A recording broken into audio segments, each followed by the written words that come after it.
আৰিয়া নতুনকৈ স্কুলত গৈছে, স্কুলত নতুন কিবা শিকিবলৈ পাইছে, তাইৰ থৈ দিয়ে আমিও শিকিবলৈ পাইছোঁ। আজি বোলে স্কুলৰ টিফিনত দি পঠিয়াব গৈছে চেণ্ডউইচৰ বস্তুখিনি, তাত মানে চেণ্ডউইচ বনাই কেনেকৈ মানে সেইবোৰ চাগে শিকাব। আমাৰ আৰিয়াটো চেণ্ডউইচ নাখায়, সেইটো কাৰণে তাইৰ কাৰণে এক্সট্ৰাকৈ টিফিন এটাও দিছোঁ। গাজৰ, বিট, বইল আলু, তাৰপিছত বিলাহী, তিয়ঁহ দিবলৈ কৈছিলে, আমাৰ ঘৰত তিয়ঁহটো নাই দেই।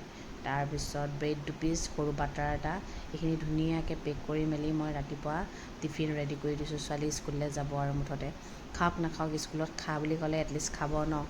তাৰপিছত আকৌ নাখালে আকৌ বেয়া লাগিব যে, সেইকাৰণে এক্সট্ৰাকৈ আলু পৰঠা এটাও দিছোঁ। গুড মৰ্ণিং সকলোকে মোৰ মিনি ব্লগটোলৈ স্বাগতম জনাইছোঁ।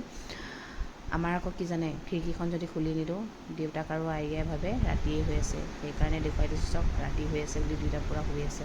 গা চা ধুৱাই মেলি ছোৱালীক স্কুললৈ বুলি নিছোঁ আৰু ইফালে তাই পূৰা মোবাইল চাই গৈছে। তাৰপিছতে কি হ'ল জানেনে, খন্তেকৰ ভোজ খাওঁতা নাই বুলি যে কয়।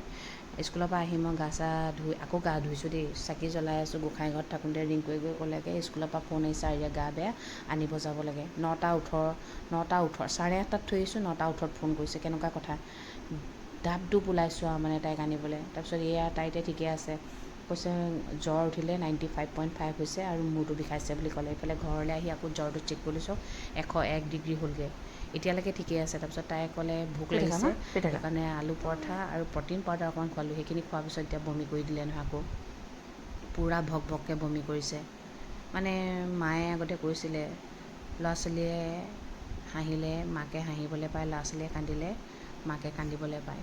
ইমান গৰম চক, এফালে ফেন 3 নম্বৰত চলাই, এফালে ময়ো গৰমত পৰি আছোঁ। তাই পূৰা কাপোৰ লৈ শুই আছে, পূৰা জ্বৰ। মায়ে ক'লে নহ'ব, এনেকৈ নহ'ব, পানী সেক দিব লাগিব বুলি ক'লে। ঠাণ্ডা পানী লগাইছোঁ দেই। আকৌ 102 ডিগ্ৰী হৈ গ'ল যে।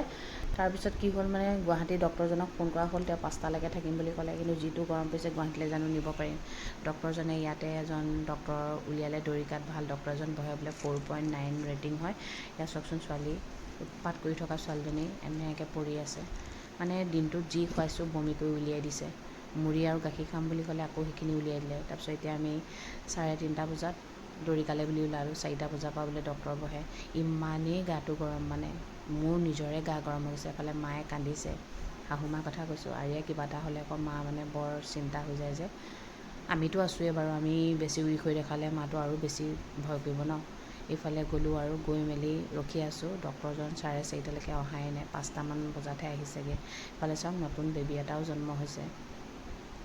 ল'ৰা ছোৱালীয়ে লাগিলে উৎপাতেই কৰি থাকোঁ, কিন্তু ঠাণ্ডা মুণ্ডা হৈ থকাটো মই নিবিচাৰোঁ, কোনো মাকেই নিবিচাৰে ন। এইফালে মাও গৈছে। আজি আমাৰ ভাত খোৱা নহ'লেই জানেনে, কোনেও ভাত নাই খোৱাৰ দিনত আৰু। তাৰপিছত দেখুৱাই মেলি আহিলোঁ, কৈছে ভাইৰেল হৈ আছে স্কুলত, কাৰোবাৰ হৈছে চাগে। আৰু আৰিয়াৰ ডিহাইড্ৰেশ্যন হৈছে, পানীটো যে একদম নাখায়। ঘৰলৈ আহিলোঁ, দিনততো ভাত খোৱাই নাই, পেটে কলমতিয়াই গৈছে। 6:30টাত চাওকচোন, এতিয়া আমি দুইটাই ৰোল খাইছোঁ। তাই আলু পৰঠা খাওঁ বুলি ক'লে, খুৱাই দিলোঁ। জ্বৰৰ দৰৱ খোৱালোঁ, আকৌ বমি হোৱা সেইটো দিলোঁ। তাৰপিছত ভাল পাই এতিয়া দেখিছেনে মাত ওলাইছে। সদায় এনেকৈয়ে থাকক মোৰ ছোৱালীজনী বুলিয়ে নহয়, সকলোৰে ল'ৰা ছোৱালীবোৰ এনেকৈয়ে থাকক, সেইটোৱে বিচাৰোঁ। একদম মানে সেই বুলি মাতিলত মানে ভাল লাগিছে এতিয়া ন। হয় গালি পাৰিব পাৰোঁ, ইমান উৎপাত কৰ, মনে নাথাক। কিন্তু সঁচা কথা কি জানে, উৎপাতেই কৰি থাক, মনে নাথাকিবি ভাই। আৰু ডক্টৰে কৈছে যদি কিবা ৰাতি ইমাৰ্জেঞ্চি হয় তেনেহ'লে আপোনালোকে ৰাতিয়ে গুচি আহিব বুলি, সেইটো বুলি। ডক্টৰজনৰ নাম কপিল কাশ্যপ হয়, বহুত ভাল ডক্টৰ দেই। আমি তেজপুৰত এতিয়া ভাল ডক্টৰ এজন পাইছোঁ। ইমাৰ্জেঞ্চি হ'লে দেখাবলৈ লাগে ন। প্ৰত্যেক সময়তে গুৱাহাটী লৈ যোৱাটো মানে সাধ্য নহয়ো ন কেতিয়াবা। তাৰপিছত নহ'লে আমি কাইলৈ যাম বুলি আছিলোঁ, কিন্তু যিটো দিনত অৱস্থা হৈছে মানে, কিন্তু ভগৱানৰ কৃপাত, ভগৱান যে আছে, ভগৱানে মানে লগ কৰাই দিলে ভাল ডক্টৰ এজন। আৰু ডক্টৰ আছে, আমি নাই দেখুওৱাৰ কাৰণে আমি যে বেলেগক বেয়া বুলি ক'ম নহয়। আৰু নিজৰ ঠাইত এজন ভাল ডক্টৰ থাকিব লাগে ন, এজন বুলিয়ে নহয়ও, নহ'লে নিজৰ ঠাইৰ মানুহখিনি ক'লৈ যাব বাৰু, সকলোলৈ যাব নোৱাৰে ন। চাওকচোন, যিজনী ছোৱালীয়ে দৰৱ খাই বেয়া পায়, দৰৱৰ একদম লানি লাগি গৈছে আৰু এতিয়া শুই আছে নিতাল মাৰি। সোনকালে ভাল হওক সেইটোৱে বিচাৰোঁ। আশীৰ্বাদ কৰিব দেই আমাৰ যেন সোনকালে